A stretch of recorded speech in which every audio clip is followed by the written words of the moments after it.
So the screen was flickering a lot. Read an advice on the forum, and let's test how it is now. We'll switch it on. Let's see what happens. I'm booting it with the floppy emulator. We'll start it up with system 1.1. You see some flickering, but that's the camera. From my view, I have a pretty good image on the screen. Let's boot it up now with the floppy emu. Let's see, system disk select.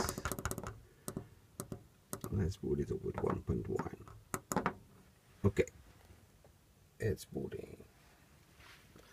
And yes, we see it booting now. Has some French text, but the menu is English. System 1.1.